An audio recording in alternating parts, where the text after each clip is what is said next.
Now, just the facts are where we like to begin each and every 49ers wake up, Larry. And the facts are that the 49ers have now swept the season series against the Seahawks in back-to-back seasons for the very first time in franchise history. As a matter of fact, they've won 5 consecutive games against the Seahawks, if you want to include the playoff wild card game of last year. And in this current little run, the 49ers have now won 5 in a row. And they have 11 consecutive regular season wins against NFC West opponents, which is the most consecutive division wins by any NFC West team since 2002. So the Niners really have risen to be the cream in the crop of their division. And it's not, look, it's a division that might not be what it was just a couple of years ago, but you saw the Rams give the Baltimore Ravens an awful lot to think about in Baltimore yesterday. That game had to go to overtime. And I think you're right. The Seahawks are going to have a pair of brass knuckles waiting for an Eagles team that I'm not going to say has been exposed, Larry, but the 49ers basically showed the NFL how you can get off on that defense. And that's just finding mismatches in a linebacking crew and in a secondary that doesn't run as fast as a lot of NFL teams do. The Eagles are a little slow. They're a little slow defensively, especially right now. So it is set up to be an incredibly interesting ending of this season for the 49ers, but they've got business coming up. Again, another NFC West opponent, an actual trap game. I didn't think the Seahawks were. The maybe trap game is laying for them, but I also think Larry Shanahan and company have just got it dialed in right now. They're not going to let another team's reputation affect the way they prepare for a football game, and that's coaching. It really is. And that's a team that's playing with an awful lot of confidence. And why wouldn't the 49ers be playing with a ton of confidence right now? It was an incredible all-around offensive performance. You know, the Niners spread the ball around to their weapons. McCaffrey had a big day. Debo looks like Debo, vintage Debo. Brandon Ayuk's having his career year. George Kittle had a touchdown in which he was held. And then Brock Purdy. And then what can you say about Brock Purdy? He threw for a career-high 368 yards, another strong performance, cementing his case as the MVP of the NFL. I mean, really very impressive. I totally agree with your assessment, by the way, of Drew Lock. He completed 71% of his passes. He made some amazing throws. Guy's got a really good arm. But just 2 things that really stood out on offense. One, man, the Niners have, once again, vintage Debo Samuel. The same Debo, Damon, that we saw 2 years ago in 2021. He was incredible that year. He had 77 catches, over 1,400 yards. He was an all-pro wide receiver. Wasn't great in 2022. Came into camp out of shape and didn't play as well. Had an offseason contract dispute and the whole deal. This year, he showed up in camp in incredible shape. And over the past 4 weeks, 63 yards, 79 yards, 116 yards, 149 yards, and recording 6 touchdowns over that same stretch. So you're looking at vintage Debo. And then Brock Purdy did not have a great start to the game yesterday. He started 3 for 6 for 44 yards and a pick. And he didn't look all that comfortable. And then suddenly they're down 10-7, Damon. And Purdy then from that point on completed 76% of his passes for 322 yards and 2 touchdowns. Impressive movement in the pocket and deep throws to Debo and Ayuk. And just the ball placement with Purdy was outstanding all game. On offense, Damon, Debo and Purdy really, to me, stood out. They did. Trent Williams stood out in this game to me, too, and we'll get to him a little bit later. But to just focus on Brock's afternoon, again, 70.4% completion percentage. It's his 7th straight game with a completion percentage of 70 or better, which is the longest streak of games by any Niner quarterback since Joe Montana in 1989. He's also just the 4th quarterback in NFL history to register a completion percentage of 70 or higher in 7 consecutive games. That's Joe, Drew Brees, and Sam Bradford at the peak of his bonus baby prowess.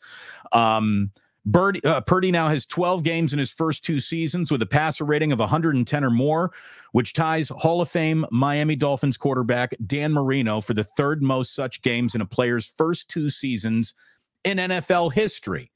So Purdy is going bonkers out there.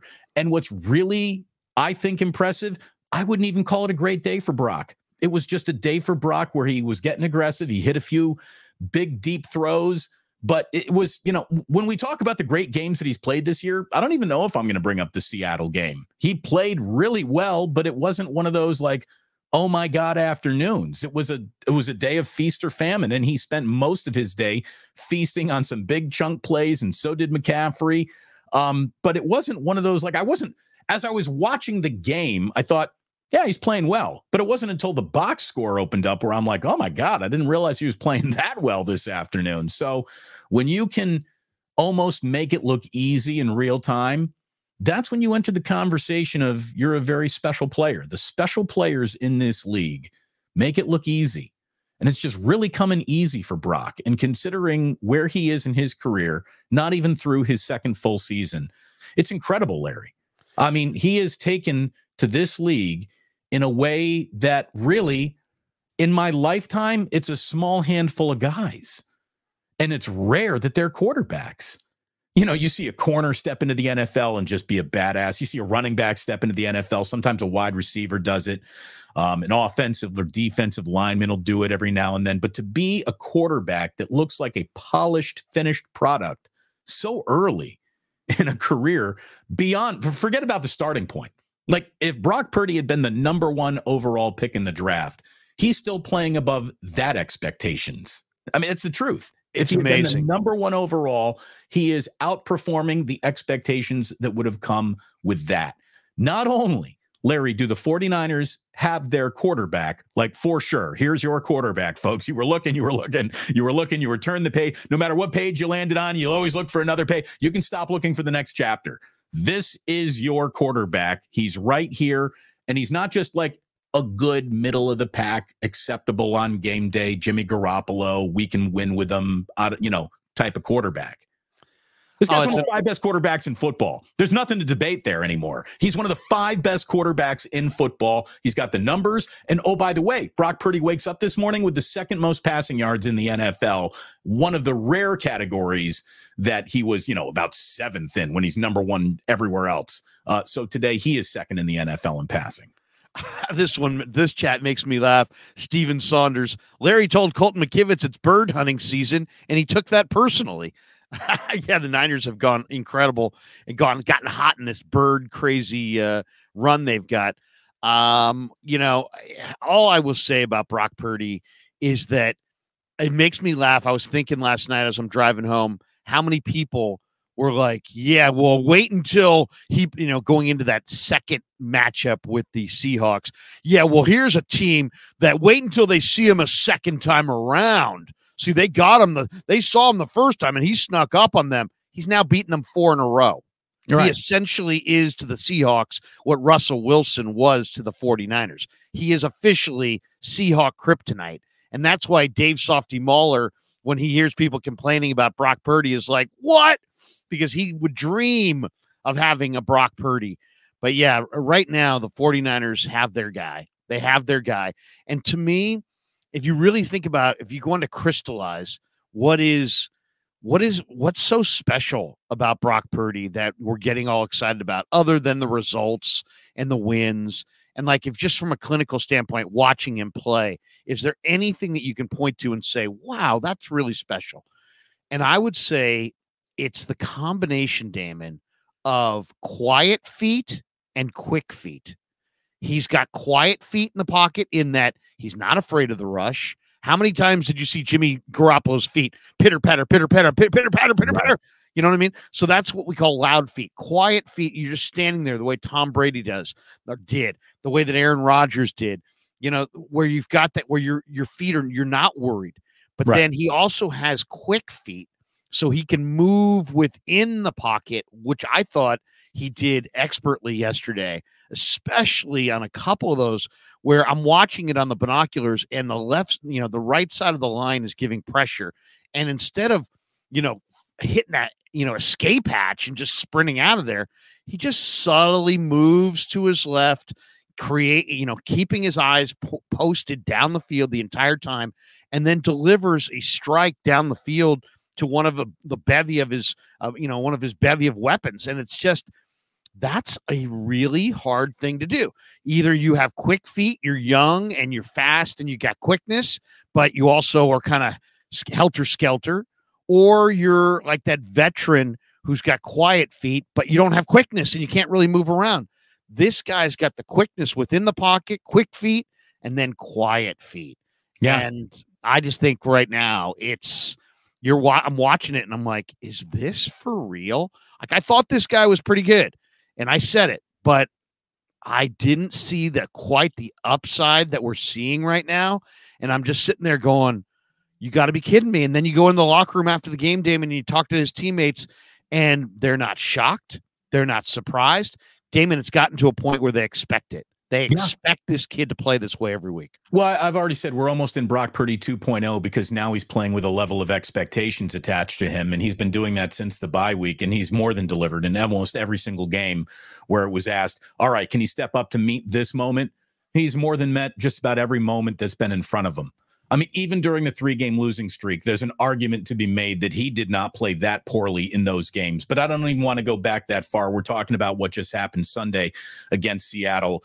You talk about footwork, and you're right. He has shown up in this league with a veteran's level of footwork and just fundamental footwork. His coaches, going back to his high school coaches, his Iowa State coaches, Brian Greasy, I don't know who deserves all the credit, but they built this guy from the ground up. They really did. He's got great footwork.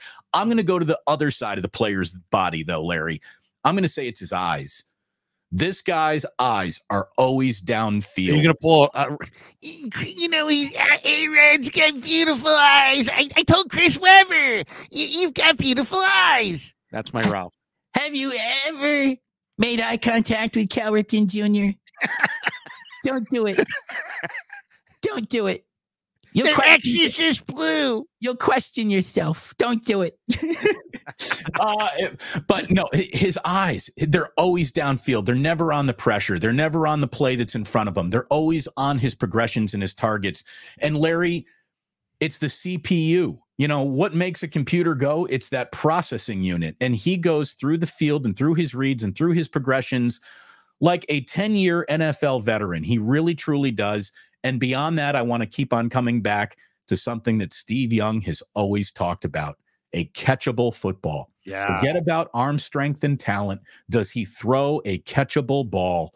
My God, does this guy put it in the breadbasket when he needs to? That throw to Debo even had to get on his giddy up to get underneath it. Purdy put that out so perfectly. The only place that any player could make a play is if Debo gets it into fourth gear here and just, I mean, I don't know if you've had breakfast, but Jamal Adams is serving toast today. He got burnt, Larry, on that one. Seriously, they were efficient enough when they had the ball where they made up for their inefficiencies. We talked about what's the one way the Seattle can be in this game? Well, with some turnovers. Even that interception that he threw to Ayuk, they were talking about it, and I'm sure it'll be talked about, and you'll ask about it when you get down to 49ers facility this week. You know, did Purdy make a bad throw, or did Ayuk run the wrong route?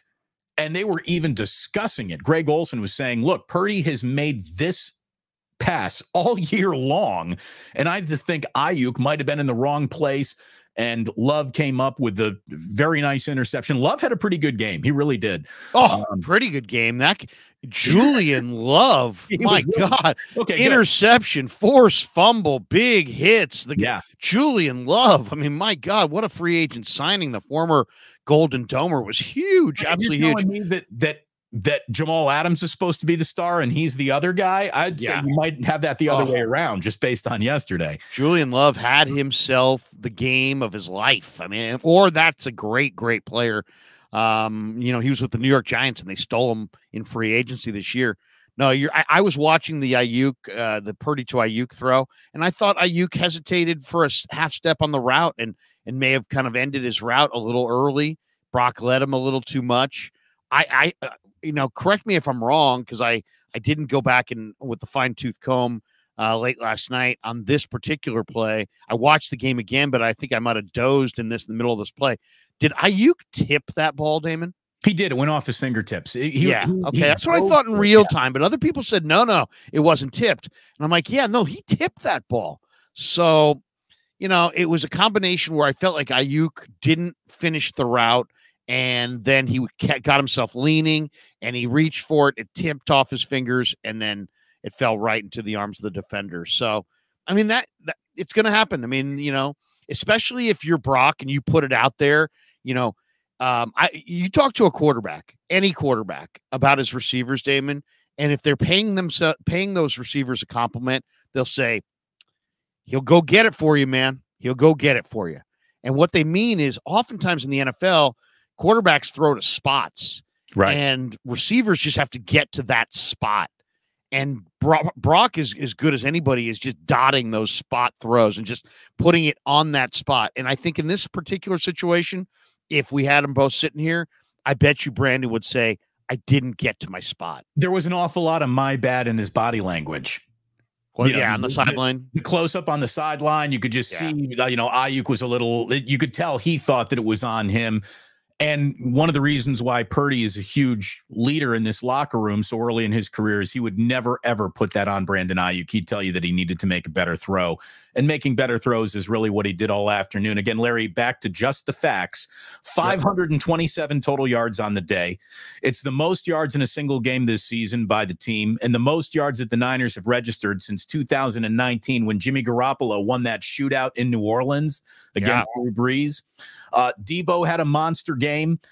He had 116 yards, 2 receiving touchdowns, and a rushing touchdown last week against Philadelphia. 149 receiving yards, a touchdown, catching and rushing again this week. It makes Debo Samuel the second player in NFL history, Larry, to register 100 or more receiving yards and 1 or more receiving touchdowns and 1 or more rushing touchdowns in back-to-back games since Timmy Brown, not that one, a much older Timmy Brown who played for the Eagles back in the 1960s. Oh, okay. Not touchdown Timmy? Not that Timmy Brown, not our Timmy Brown, their Timmy Brown. The 49ers offense averaged 9.9 yards per play. It's the team's highest average yards per play in a single game since 2012. Therefore, Larry, that's the most yards per play in the Kyle Shanahan era. What we saw yesterday is one of the best. I won't even say it's the scheme he drew up. It's the execution of the scheme he drew up. And when the big play was there, Purdy hit it, and then he hit it again, and then he hit it again. And then when he didn't hit it, it was Christian McCaffrey, who's got a 7-yard run, followed by an 11-yard run, followed by a 3-yard run, followed by a 22-yard run. I mean, he just chunk plays everywhere. You looked all afternoon. Plays were either going for 2 or 3 yards, or they were all in that 7 to 28-yard range. I mean, it was an afternoon where the middle of the field seemed open. The sideline seemed open. And look, Witherspoon goes out, and that changes what Seattle wants to do an awful lot. He's a really talented young corner. So you saw the 49ers take advantage of the situation that an injury gave them, while Seattle was unable to take advantage of that injury to the point of scoring like they wanted to. But again, Drew Lock was impressive. And I thought that both Zach Charbonnet and Kenneth Walker got forgotten in that game. Like Pete Carroll just decided rushing on first and second down has become predictable. So he stopped kind of doing it. And that's when I think the Seahawks really lost in this game.